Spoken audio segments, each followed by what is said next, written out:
Hello students, हम लोग आज पढ़ेंगे अल्कोहल का फिजिकल प्रॉपर्टीज ऑफ अल्कोहल, है ना। हम लोग मेथड ऑफ प्रिपरेशन पढ़ लिए थे, अभी उसके भौतिक गुणों के बारे में पढ़ेंगे। नंबर 1 है physical state. Lower alcohols are liquids. Lower alcohol का मतलब हो गया कम कार्बन के अल्कोहल, 1 कार्बन 2 कार्बन 3 कार्बन, है ना। Lower alcohols are liquids having characteristic smell, जिसके पास चारित्रिक गंध होता है। मतलब अल्कोहल का एक खास गंध होता है। अगर 4-5 बर्तन में हम लोग अलग अलग प्रकार का लिक्विड रख दें और अगर आंखों में पट्टी बांध करके सिर्फ सूंघ करके अगर अल्कोहल को पहचानना पड़े तो हम लोग आराम से पहचान सकते हैं, क्योंकि जो स्मेल अल्कोहल का होता है वैसा स्मेल और किसी दूसरे लिक्विड का नहीं होता है। Higher alcohols having more than 12 carbon atoms, मतलब वैसे अल्कोहल जिसके पास कार्बन का संख्या 12 से अधिक रहेगा। Are colourless, odourless, wax like solid, है ना। मतलब वो रंगहीन, गंधहीन, मोम के जैसा, वैक्स माने मोम होता है, मोम की तरह सॉलिड कहने का मतलब हो गया कि वैसा सॉलिड जो बहुत कठोर नहीं रहेगा, जिसको हम लोग आराम से नाखून से खुरच सकते हैं ना, मोम की तरह। Number 2 boiling points. Alcohols have higher boiling point than alkanes and ethers of comparable molecular masses। इसका मतलब ये हुआ कि अल्कोहलों के पास तुलनात्मक मोलिकुलर मास वाले, तुलनात्मक मतलब लगभग सेम रहेगा, इक्वल भी हो सकता है और थोड़ा मोड़ा कम बेसी भी हो सकता है ना। तो तुलनात्मक मोलिकुलर मास वाले अल्केनों तथा इथरों की तुलना में अल्कोहल का बॉइलिंग पॉइंट क्या होता है, अधिक। उदाहरण के तौर पर देखिए यहाँ पर एग्जाम्पल लिखा हुआ है, ये हमारा इथेनॉल है, अल्कोहल हुआ। ये मिथॉक्सीमीथेन है, एक ईथर है। और ये प्रोपेन है जो कि एक अल्केन है ना। इसका मोलिकुलर मास 46 mu है। 46 कैसे आया, ये कार्बन यहाँ 2 है तो 12 दूनी 24 और ऑक्सीजन का 16 और 3 2 5 और एक 6 हाइड्रोजन, तो 24 16 और 6 को जोड़ेंगे तो 46 आएगा। मिथॉक्सीमीथेन का भी मोलिकुलर मास 46 है, लेकिन प्रोपेन का मोलिकुलर मास कितना है, 44 है ना। तो इन तीनों कंपाउंड का मोलिकुलर मास लगभग सेम है, लेकिन बॉइलिंग पॉइंट में बहुत ज़्यादा का अंतर है। देखिए अल्कोहल का बॉइलिंग पॉइंट 351 केल्विन है, जबकि इसी के बराबर मास वाले ईथर का 248 केल्विन है। और अल्केन का मास भी हल्का सा कम है अल्कोहल से, लेकिन बॉइलिंग पॉइंट बहुत ज़्यादा कम है, 231 केल्विन, और ये 351 केल्विन। तो ऐसा क्यों हुआ? ऐसा इसलिए हुआ क्योंकि अल्कोहल के मॉलिक्यूल के बीच में हाइड्रोजन बॉन्ड बन सकता है। जैसे कि आप यहाँ देख सकते हैं, देखिए ये अल्कोहल है ROH, और देखिए सब अल्कोहल है ना। हाइड्रोजन बॉन्ड कौन कौन बना सकता है, आप लोग को थोड़ा सा अगर याद होगा पीछे का थ्योरी, तो जो हाइड्रोजन फ्लोरीन से या ऑक्सीजन से या नाइट्रोजन से जुड़ा हुआ रहेगा वो हाइड्रोजन बॉन्ड बना सकता है, बशर्ते कि इसके सामने में इन्हीं तीनों में से कोई एक एटम होना चाहिए। फ्लोरीन, ऑक्सीजन और नाइट्रोजन, इन तीनों में से कोई एक एटम होना चाहिए, है ना। देखिए HO से जुड़ा हुआ है और सामने ऑक्सीजन है, यहाँ पर हाइड्रोजन बॉन्ड बनेगा, यहाँ भी हाइड्रोजन बॉन्ड बनेगा, यहाँ भी हाइड्रोजन बॉन्ड बनेगा। तो अल्कोहल का मॉलिक्यूल के बीच में क्या बन रहा है, हाइड्रोजन बॉन्ड, है ना। तो इसको अलग करने के लिए हमको थोड़ा ज़्यादा एनर्जी की आवश्यकता पड़ेगी, मतलब इसका बॉइलिंग पॉइंट अधिक होगा। लेकिन देखिए ये ईथर का 2 मॉलिक्यूल है, CH3OCH3 और CH3OCH3। यहाँ पर हाइड्रोजन बॉन्ड नहीं बनेगा, क्योंकि ये जो हाइड्रोजन है वो कार्बन से जुड़ा हुआ है। अभी हम क्या बताएं कि जो फ्लोरीन, ऑक्सीजन और नाइट्रोजन से जुड़ा हुआ रहेगा हाइड्रोजन, वही हाइड्रोजन बॉन्ड बना सकता है। तो ईथर में जो भी हाइड्रोजन है वो सब कार्बन से जुड़ा हुआ है, इसलिए ईथर के 2 मॉलिक्यूल के बीच में हाइड्रोजन बॉन्ड नहीं बनेगा। और अल्केन में भी जितने हाइड्रोजन है वो सभी कार्बन से जुड़े हुए हैं, इसलिए अल्केन के मॉलिक्यूल के बीच में भी हाइड्रोजन बॉन्ड नहीं बनेगा, लेकिन अल्कोहल के मॉलिक्यूल के बीच में हाइड्रोजन बॉन्ड बनेगा। यही कारण है कि अल्कोहल का बॉइलिंग पॉइंट उसी के बराबर मास वाले ईथर और अल्केन से ज़्यादा होता है ना। Alcohols have higher boiling point than alkanes and ethers of comparable molecular masses. कारण भी नीचे लिखा हुआ है, this is due to intermolecular hydrogen bonding. Intermolecular hydrogen bonding दो प्रकार का होता है, इंटरमोलिकुलर और इंट्रामोलिकुलर।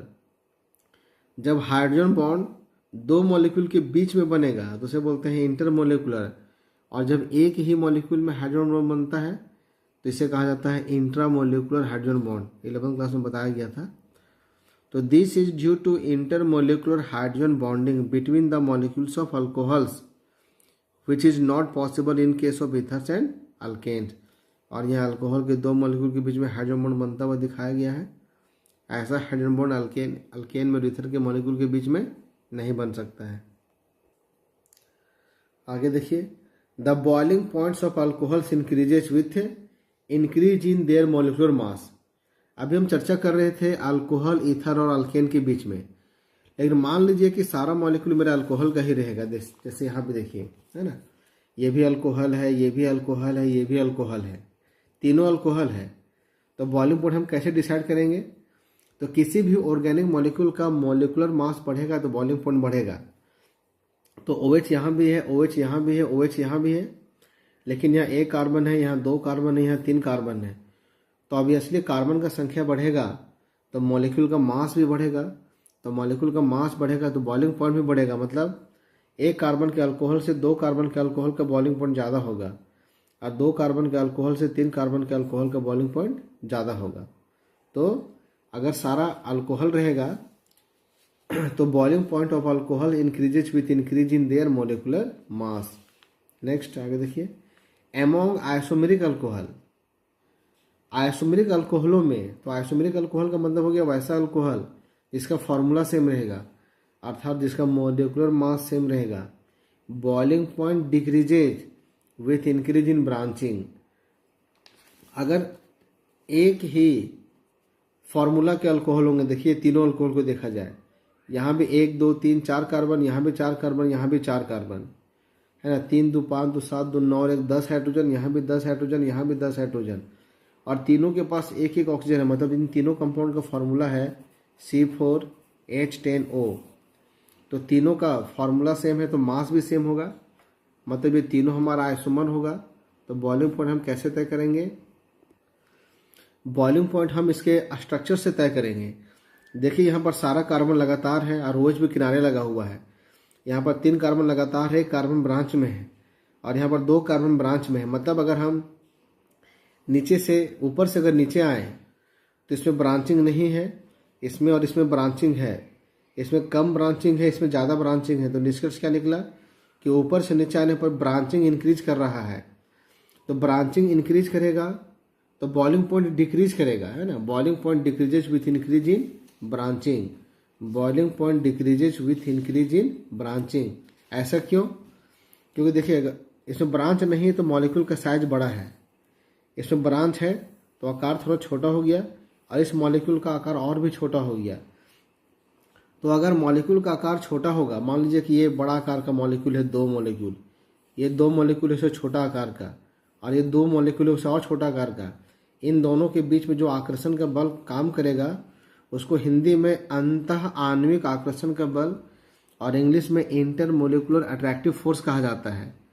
ये फोर्स साइज पे भी निर्भर करता है। साइज ज़्यादा होगा तो फोर्स स्ट्रांग होगा, जैसे जैसे मॉलिक्यूल का साइज घटेगा ये जो इंटरेक्शन फोर्स है वो डिक्रीज करेगा, और फोर्स डिक्रीज करेगा तो मॉलिक्यूल को अलग करना क्या होगा? आसान। जैसे इन दोनों को अलग करना थोड़ा मुश्किल होगा, यहाँ आसान होगा और यहाँ सबसे आसान होगा। तो बॉइलिंग पॉइंट में क्या होता है? बॉइलिंग का मतलब क्या होता है? जो लिक्विड उसको गैस में चेंज करना।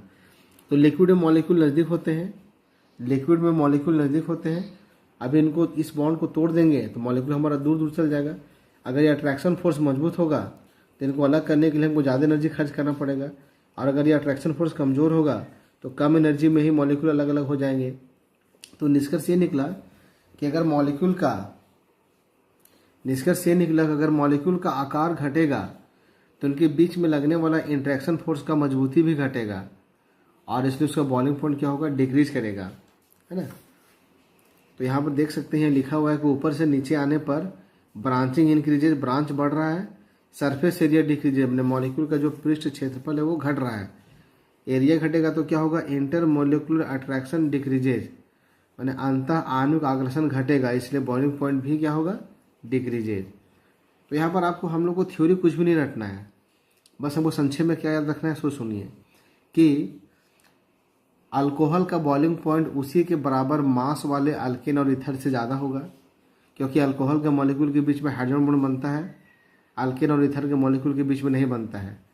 अगर हम सिर्फ अल्कोहल का बात करें तो अल्कोहल का मॉलिक्यूल का मास बढ़ेगा तो बॉइलिंग पॉइंट भी इंक्रीज करेगा, लेकिन अगर आइसोमेरिक अल्कोहल होगा मतलब फॉर्मूला सेम होगा तो ब्रांच बढ़ने से बॉइलिंग पॉइंट डिक्रीज करेगा। बस इतना ही हम लोग को याद रखना है। नेक्स्ट पॉइंट है हम लोग का सॉल्युबिलिटी मतलब घुलनशीलता। First 3 alcohols are completely soluble in water, मतलब 1 कार्बन का अल्कोहल, 2 कार्बन का अल्कोहल, 3 कार्बन का अल्कोहल ये पानी में पूरी तरह से घुलनशील होता है। क्यों?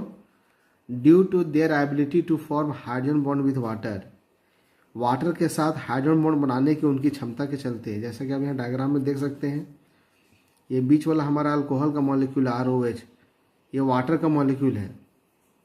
देखिए यहाँ पर हाइड्रोजन बॉन्ड बन रहा है, तो अल्कोहल और वाटर के मॉलिक्यूल में हाइड्रोजन बॉन्ड बनता है, इसलिए अल्कोहल पानी में घुलेगा। लेकिन 3 कार्बन तक के अल्कोहल पानी में तेज़ी से घुलेंगे, उसके बाद के अल्कोहल का पानी में घुलने की क्षमता घटेगा। ऐसा क्यों? देयर आफ्टर मतलब इसके बाद solubility of alcohols in water decreases with increase in molecular mass, है ना। इसके बाद अल्कोहलों का पानी में घुलने की क्षमता घटती है मोलिकुलर मास में वृद्धि के साथ। क्यों? Due to increase in size of hydrophobic alkyl group. यहाँ एक वर्ड लिखा हुआ हाइड्रोफोबिक। हाइड्रोफोबिक का मतलब होता है पानी से डरने वाला। देखिए ये अल्कोहल का मॉलिक्यूल है, अल्कोहल का मॉलिक्यूल में 2 हिस्सा होता है। अब यहाँ पे देख सकते हैं अल्कोहल का मॉलिक्यूल है, ये हमारा कार्बन चेन है और ये हमारा OH ग्रुप है। तो ये जो कार्बन चेन है, ये जो अल्काइल ग्रुप है, ये होता है हाइड्रोफोबिक। हाइड्रोफोबिक मतलब ये हिस्सा पानी से डरने वाला होता है, और ये होता है हाइड्रोफिलिक मतलब अल्कोहल वाटर के साथ इसी के चलते बनाता है हाइड्रोजन बॉन्ड, मतलब ये हिस्सा अल्कोहल को पानी में घुलने में मदद करेगा। लेकिन ये कार्बन का चेन अल्कोहल को पानी में घुलने में बाधा पहुंचाएगा। तो जैसे जैसे इस कार्बन के चेन का साइज बढ़ेगा, अल्कोहल का पानी में घुलने की क्षमता घटेगी। देखिए 1 कार्बन का अल्कोहल है, 2 कार्बन का, 3 कार्बन का अल्कोहल है। तो यहाँ जो अल्काइल ग्रुप का आकार बढ़ रहा है, लेकिन अभी फिलहाल छोटा है। लेकिन 4 कार्बन या उससे अधिक कार्बन का अगर ये अल्कोहल रहेगा तो ये अल्काइल ग्रुप का आकार ज़रूरत से ज़्यादा बढ़ जाने के चलते ये पानी में घुलने में अल्कोहल को बाधा पहुंचाएगा। ठीक है, तो हम ध्यान रखेंगे कि 3 कार्बन तक के अल्कोहल तो पानी में आसानी से घुल जाएंगे, लेकिन उसके ऊपर वाले अल्कोहल पानी में थोड़ा स्लोली घुलेंगे। देखिए कार्बन का ये जो चेन है यह हाइड्रोफोबिक ग्रुप है, और OH हो गया हाइड्रोफिलिक। फोबिया में होता है भय, और फिलिक मतलब होता है लव, चाहना। OH के चलते अल्कोहल पानी में घुलेगा, लेकिन ये जो अल्काइल ग्रुप है अल्कोहल को पानी में घुलने में बाधा पहुंचाएगा। तो जैसे जैसे कार्बन के चेन का आकार बढ़ेगा, अल्कोहल का पानी में घुलने की क्षमता घटेगा। फिर यहाँ भी देखिए एमोंग आइसोमेरिक अल्कोहल, फिर हमारा फॉर्मूला सेम रहेगा। Solubility in water increases with increase in branching. यहाँ पर क्या बोल रहा है कि ब्रांच बढ़ने से पानी में घुलनशीलता बढ़ेगा। कंफ्यूज मत कीजिएगा, इससे पहले हम लोग बॉइलिंग पॉइंट चर्चा किए थे। बॉइलिंग पॉइंट में था कि ब्रांच बढ़ने से बॉइलिंग पॉइंट घटता है, लेकिन यहाँ लिखा हुआ है कि solubility in water increases with increase in branching. मैंने ब्रांच बढ़ने से वाटर में सॉल्युबिलिटी बढ़ता है। क्यों?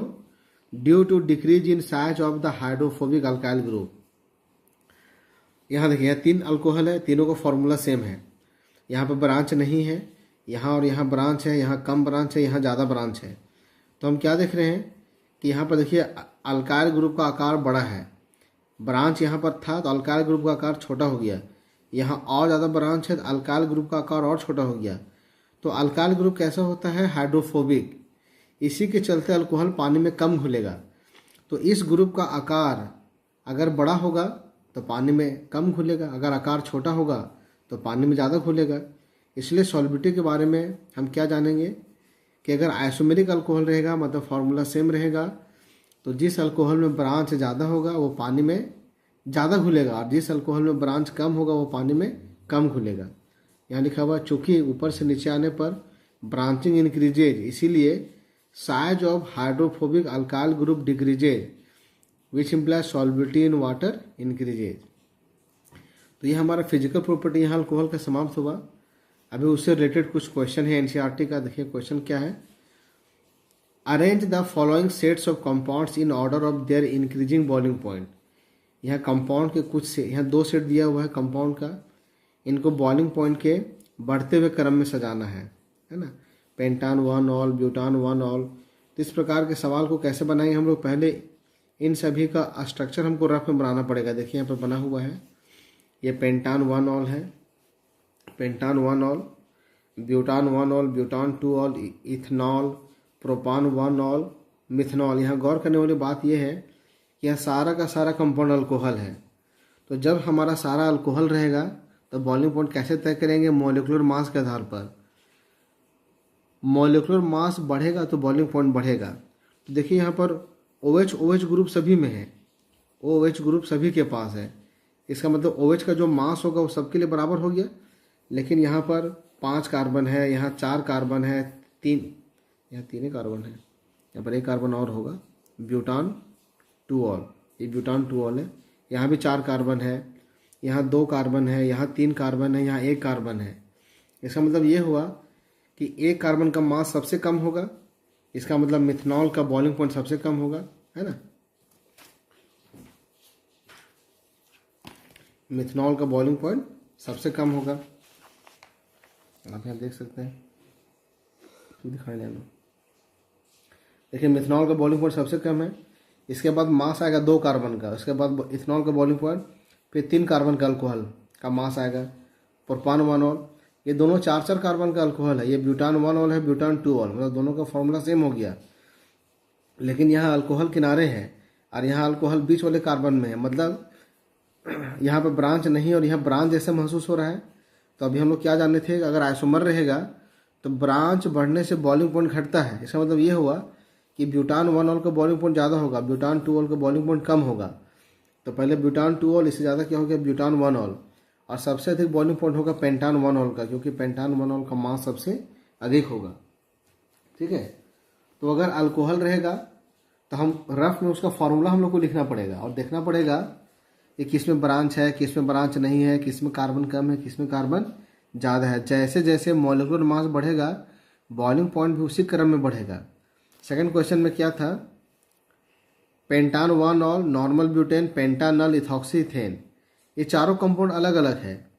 पेंटान 1 ऑल हमारा अल्कोहल हो गया, नॉर्मल ब्यूटेन अल्केन हो गया, पेंटानल अल्डिहाइड हो गया, इथॉक्सीथेन ये हमारा ईथर है। यहाँ देखिए यहाँ चारों का स्ट्रक्चर बना हुआ है ना। ये मेरा अल्कोहल है, ये अल्केन है, ये अल्डिहाइड है और ये हमारा ईथर है।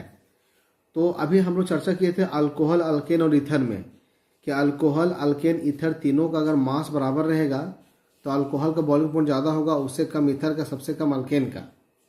लेकिन यहाँ एक अल्डिहाइड भी आ गया है, तो अल्डिहाइड के बारे में आगे और हम चर्चा करेंगे। फिलहाल हम इतना जानेंगे कि अल्कोहल और अल्डिहाइड में अल्कोहल का बॉइलिंग पॉइंट ज़्यादा होगा, अल्डिहाइड का बॉइलिंग पॉइंट कम होगा। इतना आप लोग याद रखिएगा, क्योंकि अल्कोहल के मॉलिक्यूल के बीच में हाइड्रोजन बॉन्ड बनता है, लेकिन अल्डिहाइड के मॉलिक्यूल के बीच में हाइड्रोजन बॉन्ड नहीं बल्कि डायपोल डायपोल इंटरेक्शन काम करता है। इसको हम आगे बाद में कभी समझाएंगे। अभी देखिए यहाँ पर ये अल्केन 4 कार्बन का है, इस ईथर में भी 4 कार्बन है लेकिन एक ऑक्सीजन भी है। तो बिल्कुल क्लियर है कि अल्केन से ईथर का मास क्या होगा, ज़्यादा होगा। इसका मतलब अल्केन से ईथर का बॉइलिंग पॉइंट ज़्यादा होगा। इसके बाद नंबर आएगा अल्डिहाइड का, क्योंकि यहाँ पर 5 कार्बन है और एक ऑक्सीजन भी है। तो बिल्कुल इन दोनों से इस कंपाउंड का मास ज़्यादा होगा। और अल्डिहाइड से ज़्यादा बॉइलिंग पॉइंट होगा अल्कोहल का, है ना। इसका वजह ये है कि अल्कोहल के मॉलिक्यूल के बीच में हाइड्रोजन बॉन्ड बनता है और अल्डिहाइड के मॉलिक्यूल के बीच में डायपोल डायपोल इंटरेक्शन काम करता है। इसलिए इसका आंसर हो जाएगा नॉर्मल ब्यूटेन से ज़्यादा बॉइलिंग पॉइंट इथॉक्सीथेन का होगा, उससे ज़्यादा पेंटानल अल्डिहाइड और सबसे अधिक बॉइलिंग पॉइंट होगा अल्कोहल का। तो अभी जो क्वेश्चन हम लोग यहाँ चर्चा किए, इस क्वेश्चन को बनाने के लिए नोट्स को रटने की आवश्यकता नहीं है। बल्कि नोट्स को समझने की आवश्यकता है। आंसर हमको इस तरह से देना है, सारा काम हम लोग को रफ में करना है। हम हिंदी में भी याद रख सकते हैं कि बॉइलिंग पॉइंट कैसे वेरी करता है, कि मास बढ़ने से बॉइलिंग पॉइंट बढ़ता है, अगर मास सेम रहेगा फॉर्मूला सेम रहेगा, पर ब्रांच बढ़ने से बॉइलिंग पॉइंट घटता है। अगर ये सारी बातें याद रहेंगी तो इन सवालों को आराम से हम लोग बना सकते हैं, है ना। ये भी सब भी एनसीईआरटी का क्वेश्चन है। Explain why propanol has higher boiling point than that of the hydrocarbon butane. देखिए प्रोपानॉल 3 कार्बन का अल्कोहल है और ब्यूटेन 4 कार्बन का अल्केन है। दोनों का मॉलिक्यूलर मास लगभग बराबर होगा, है ना। ब्यूटेन का 58 आएगा और अल्कोहल का 60 आएगा। देखिए दोनों का मॉलिक्यूलर मास लगभग सेम है, लेकिन प्रोपानॉल का बॉइलिंग पॉइंट ज़्यादा होगा ब्यूटेन से। ऐसा क्यों? तो कारण आप लोग को पता है, चूंकि ये मेरा अल्कोहल है, ये मेरा अल्केन है। अल्कोहल के मॉलिक्यूल के बीच में क्या बनता है? Hydrogen bond. और अल्केन के मॉलिक्यूल के बीच में हाइड्रोजन बॉन्ड नहीं बनता है, बल्कि वैन डर वाल्स फोर्स काम करता है। तो इंटर मॉलिक्यूलर फोर्स 3 प्रकार का होता है, van der Waals force, dipole dipole interaction और हाइड्रोजन बॉन्ड। इन तीनों में सबसे मजबूत होता है हाइड्रोजन बॉन्ड, उससे कमज़ोर होता है डायपोल डायपोल इंटरेक्शन, और सबसे कमज़ोर होता है वैन डर वाल्स फोर्स।